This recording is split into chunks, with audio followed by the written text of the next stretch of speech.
everyone. It's Melissa Giddens, This is Wyatt Irwin instead of Cowboy. and welcome back to another episode of Cowboy and the Queen of Aesthetics. Today, we're going to be discussing something that's really going viral right now, and we're seeing it in our practice, and we're seeing it all over the nation.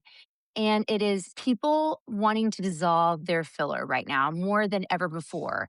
And I guess the real question is, why did we get here in the first place?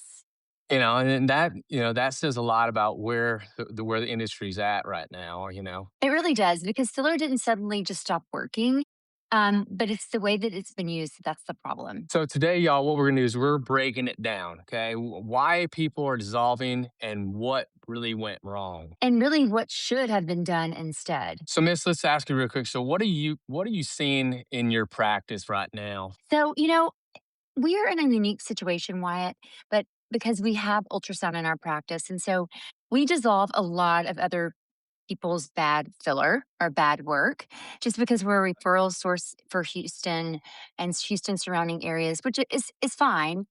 And but I will say in general, more patients are coming in saying, I don't feel like I look like myself. I feel like I look puffy. I feel like I look overdone. And I just kind of want to get it all gone and kind of start over. Yeah, and these people, honestly, the people they had good intentions. They did. I mean, no one really walks around talking about that they want to be overfilled. I think it just Mhm. creeps up on us over time. And so then one day it's like, I don't recognize myself anymore. So, people didn't change, but the results did. And so we're just seeing people want to get rid of it. So basically, it sneaks up on them, right? It does. And then one day they just don't recognize themselves. It's like the people didn't change, but the results did. So let's be honest, let's say it. Filler isn't the villain here. No, not at all. Filler has its place, and it's actually one of the best tools that we have, but it just has to be used correctly.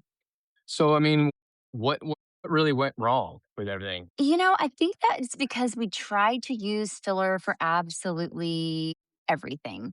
Yeah. And, the place that we see most of the filler being dissolved is going to be in the under eyes, which they should have never used filler there in the first place, because most patients are not candidates for filler per se there.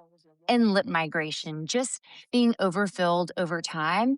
And the product just tends to, it's either injected in the wrong spot or it's just there's too much in one area and it tends to migrate to another area. And so, that's why I think that more attention is being paid now to biostimulators because we've Right. overused HAs in a place that HAs should have never been used to begin with. And so I think that's why, biostimulators are where the market's headed. And I think that, people are tired of looking overfilled. Like lines, fill it. Volume loss, fill it. Skin quality, fill it. Yeah. So instead of asking, those things were just, happening. Right. It's like filler isn't the problem, but bad planning is. And we really need to pay more attention to, skin quality and structure instead of just filling up lines and wrinkles. So, let's do this. Let's go a little bit deeper into this. And, like I said, just what specifically really went wrong. I think because we were more focused on treating the surface instead of the foundation. And it's like everyone got the same protocols. I think, that's why we were using filler for too many things versus really addressing the root of the problem, which in our practice, we try to reserve filler for kind of the end of the relationship. In the beginning, we want to focus on skin quality and integrity first, because the prettier and the healthier the canvas is, the less filler they're going to need long term. Yep, and that's what I was saying too. Is like everyone as far as the protocols and everything, but no two faces. They don't age at the same time. No, they don't age the same at all. And this is a big one. And this is where, that volume stacking over time just went really wrong.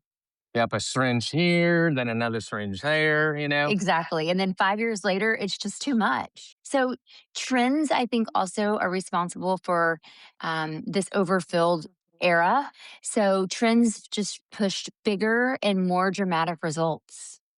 And I think you can agree with me on this too. I think patients thought that that was the main goal.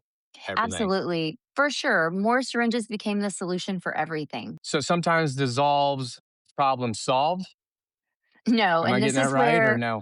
Okay. no, I think, this is where we have to be honest, Wyatt, because dissolving filler removes filler, but it doesn't fix skin quality. It doesn't fix collagen loss. It doesn't improve laxity. It doesn't help with structural issues. and all that. So they're back at baseline. They are. And sometimes they're even worse because now we can see those underlying issues that maybe these fillers were masking. So you can dissolve filler, but you can't dissolve aging. So what's the right approach? What would be the right approach? I think strategy and not being reactive. I think strategic and not just a set appointment for one thing. And I think it's having a plan. I think an aesthetic plan is huge in being successful long term for patient outcomes for sure. So start with structure. Let's look at the bone support, the deep fat compartments. Then we go, to the muscles, and then we talk about the skin. So we want to Hmm. stimulate collagen with our biostimulators like Sculptra, Radius, and regenerative therapies like PRP. And then we need to look at lasers, microneedling with radio frequency, resurfacing to improve the canvas, and then layer slowly over time, not all at once. You don't start with volume, you kind of earn volume.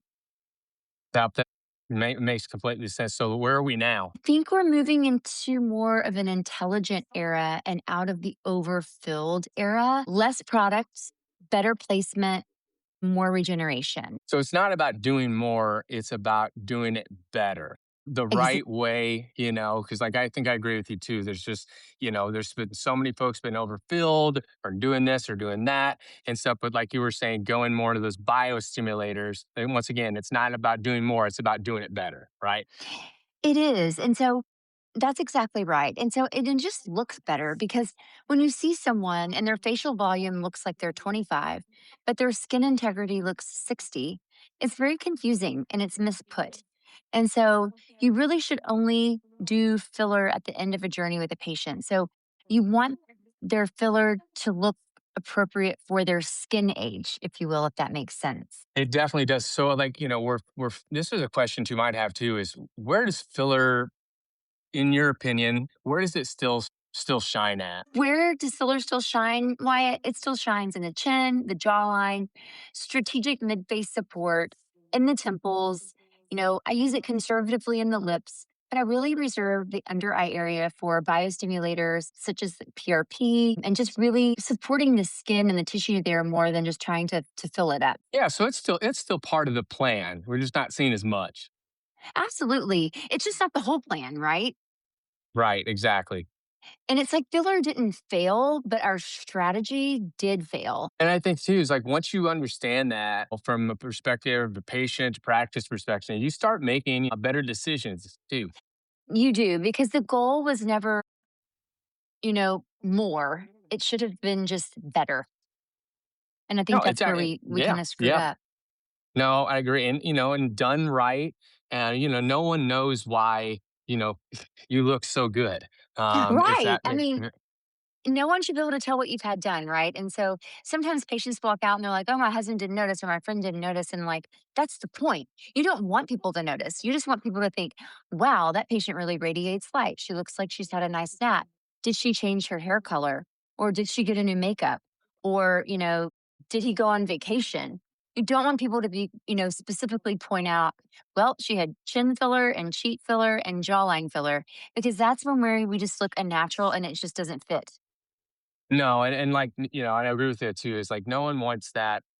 Once again, I think we are definitely going away from that just full fake look, if you will. But, from just kind of talking here today, is like I said, there's still room for filler. We just want to make sure, like I said, we're doing it the right way in the correct areas. And I guess once always goes back to what's right for the patient. You're exactly right. You nailed it. That's it. Strategy, strategy, strategy. All day long, all day long.